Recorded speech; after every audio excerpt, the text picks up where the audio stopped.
எவர் பேணுதலாக பாவ மன்னிப்பு தேடுவாரோ அவருக்கு அல்லாஹு தஆலா ஒவ்வொரு நெருக்கடியிலிருந்தும் வெளியாகும் வழியை ஏற்படுத்தி கொடுக்கிறார். அனைத்து கவலைகளிலிருந்தும் ஈடேற்றம் அளிக்கிறார். அவர் நினைத்தும் பார்த்திராத முறையில் அவருடைய தேவையை நிறைவேற்றுகிறான் என்று ரசூலுல்லாஹி ஸல்லல்லாஹு அலைஹி வஸல்லம் அவர்கள் கூறியதாக ஹஜ்ரத் இப்னு அப்பாஸ் ரலியல்லாஹு அன்ஹுமா அவர்கள் அறிவிக்கிறார்கள். அபூ தாவூத். தன் பாவங்களுக்கு மன்னிப்பு தேடிக் கொண்டிருப்பவர் பாவங்களில் நிலைத்திருப்பவராக கருதப்பட மாட்டார். ஒரு நாளைக்கு அவர் 70 முறை பாவம் செய்தாலும் சரியே என்று ரசூலுல்லாஹி ஸல்லல்லாஹு அலைஹி வஸல்லம் அவர்கள் கூறியதை ஹஜ்ரத் அபூபக்கர் சித்திக் ரலியல்லாஹு அவர்கள் அறிவிக்கிறார்கள். அபூ தாவூத். தெளிவுரை: எந்த பாவத்திற்கு பிறகு கைசேதமும் இனி பாவம் செய்யாமல் இருப்பேன் என்று உறுதியான எண்ணமும் இருக்குமோ அது மன்னிக்கத்தக்கதாகும். அந்த பாவம் ஒருவேளை மீண்டும் நிகழ்ந்தாலும் சரியே. எவருடைய அமல்களின் பட்டோலை கியாமத் நாளில் தன்னை மகிழ்விக்க வேண்டுமென விரும்புவாரோ அவர் அதிகமாக பாவ மன்னிப்பு தேடவும் என்று நபி ஸல்லல்லாஹு அலைஹி வஸல்லம் அவர்கள் கூறியதாக ஹஜ்ரத் ஜுபைர் ரலியல்லாஹு அவர்கள் அறிவிக்கிறார்கள். தபரானி. அல்லாஹ்வின் நல்லடியார்களே, ஒரு மகத்துவமிக்க ஹதீஸ் இது. ஒரு மனிதர் அதிகம் எதிர்பார்க்கக்கூடியது முதல்ல தன்னை அல்லாஹு தஆலா ஏற்றுக்கொள்ளப்பட்டவனாக மாற்றணும், அவனுடைய கபூலியத் பெற்றவனாக நான் மாறணும் அப்படின்றது தான். அது அவனுக்கு அந்த தௌபாவில் கிடைச்சிருது. பாவ மன்னிப்பை யார் கையில் எடுத்துக்கிறானோ, இஸ்திக்ஃபாரை யார் அதிகாரம் பூசிக்கொள்கிறானோ அவனுக்கு அல்லாஹு தஆலா தந்து விடுகிறான். அதுக்கடுத்து பார்த்தீங்கன்னு சொன்னா எவ்வளவு அற்புதமான வார்த்தை பாருங்க. நம்மெல்லாம் அதிகம் துவா செய்யறது, இதை அதை ஓதுறது அப்படின்ற மாதிரி நம்ம நினைக்கிறோம். ரசூலுல்லாஹ் அது போல வழிகளையும் சொல்லியிருக்கிறாங்க, துவாவையும் சொல்லியிருக்கிறாங்க. பாவ மன்னிப்பு ஒருத்தர் தேடிட்டாருன்னு சொன்னாங்க ரசூலுல்லாஹி ஸல்லல்லாஹு அலைஹி வஸல்லம், ஜஅலல்லாஹு மின் குல்லி லீகிம் மஹ்ரஜா. ஒவ்வொரு நெருக்கடியிலிருந்தும் ஒவ்வொரு சோதனைகளிலிருந்தும் விடுவிக்கக்கூடிய, அதிலிருந்து வெளியாகக்கூடிய வழியை அல்லாஹ் ஏற்படுத்துகிறான். நெருக்கடியிலிருந்து எப்படிரா தப்பிக்கிறதுன்னு தான் நம்ம யோசிக்கிறோம். ஒரு கஷ்டம் வந்துருச்சுன்னு சொன்னா அந்த கஷ்டத்துல இருந்து மீள்றதுக்கு நம்ம படுற பாடு கொஞ்சம் நெஞ்சம் கிடையாது. அழுகிறோம், அல்லாஹ்விடத்துல தொழுகிறோம். அப்போ நம்ம என்ன செய்யணும்னு சொன்னா பாவ மன்னிப்பு தேட ஆரம்பிச்சாரு. ஏன்னா இறை துரோகியா இருக்கிற காலம் எல்லாம் அல்லாஹ்வுடைய கருணை நமக்கு கிடைக்காது.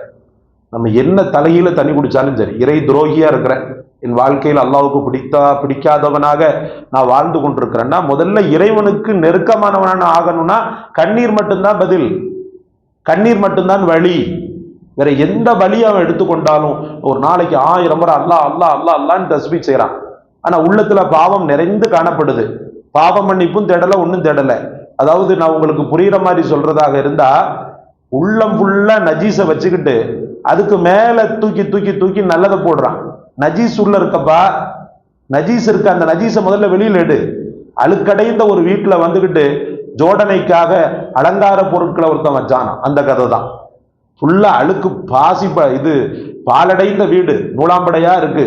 ஆனா தூக்கி தூக்கி சோபா செட்டு வைக்கிறாரு, புது பீரோவை கொண்டு வைக்கிறாரு, புது பர்னிச்சர்ஸை கொண்டு போடுறாரு. அத மாதிரிதான் பாவ மன்னிப்பு தேடி நூலாம்படையை எடு. ஃபர்ஸ்ட் உன் வீட்டுல உள்ள அழுக்கெல்லாம் சுத்தப்படுத்து. முதல்ல வீட்டை தூய்மையாக்கிய பிறகு பர்னிச்சர்ஸை இறக்கு. அப்பதான் பாக்குறதுக்கு லுக் இருக்கும், பாக்குறதுக்கு கவர்ச்சி இருக்கும். அதை விட்டுட்டு உள்ள ஃபுல்லா நஜீஸை ஃபுல்லா அடைச்சு வச்சுக்கிட்டு அதுக்கு மேல நான் ஒளியை ஏத்துறேன்னு சொன்னா அந்த ஒளியில எந்த பிரயோஜனமும் இல்லைன்றதுதான் அந்த இடத்துல நாம தெரிய வேண்டிய உண்மை. அப்போ ஒவ்வொரு நெருக்கடியிலிருந்து அல்லாஹு தஆலா அவன் ஒவ்வொரு நெருக்கடியிலிருந்தும் அவன் ரிலீஸ் ஆகக்கூடிய வழியை அல்லாஹ் காட்டுறான். அதுன்னு சொல்லிட்டு பெருமானார் ஸல்லல்லாஹு அலைஹி வஸல்லம் அப்படின்னு சொல்லிட்டு மேலும் சொன்னாங்க, அனைத்து கவலைகளிலிருந்தும் ஈடேற்றம் அளிக்கிறான்னு சொன்னாங்க. இதை விட ஒரு சிறப்பான பஷாரத், நற்செய்தி என்ன இருக்க முடியும்? குட் நியூஸ் என்ன இருக்க முடியும்?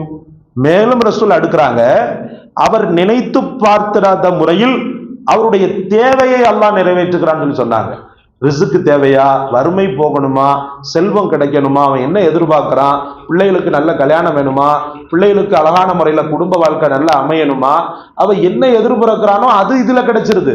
அவன் அடிக்கிற ஒரு சொட்டு கண்ணீர் பாவ மன்னிப்பு கண்ணீர்ல. ஆனா அல்லாஹு தஆலா தௌபீக் செய்தவர் மட்டும்தான் பாவ மன்னிப்பு தேட முடியும். அதுதான் இது. இல்லைன்னா அந்த அவசர உலகத்துல ஓடிக்கிட்டே கிடப்பான், பணம் பணம் பணம் பணம் ஓடிக்கிட்டே இருப்பான ஒழிய தன்னுடைய பாவத்தை நினைத்து பார்க்கறதுக்கு நேரமும் கிடையாது, காலமும் இருக்காது. டெய்லி ரொட்டீனா என்ன செய்வாருன்னா, காலையில வேலைக்கு போறாரா, நைட்ல வந்து தூங்குற வேலை, அப்படியே போய்கிட்டே இருக்கும். தொழுவாரானா பாவ மன்னிப்பு தேட மாட்டார். இஸ்திக்ஃபாருடைய பாக்கியத்தை அல்லாஹ் ஒரு சில பேருக்கு மட்டும்தான் கொடுப்பான், தௌபாவுடைய பாக்கியத்தை.